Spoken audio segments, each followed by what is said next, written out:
Hello to my viewers, just giving you a shot here. It's some of the multiple units. They're in a siding at East Rigs in between Annan and Gretna. They've been here for some time. There's also these units. If you actually look there, there are 3 snow ploughs that are parked up. I think this is the actual line.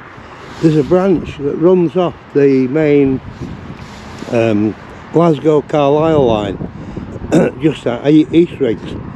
The branch that runs off actually goes into what was the old munitions works, which is still owned by the MOD, and they have the branch line that runs off into the MOD place, and I can't get close enough, but I think this is where they're parked up.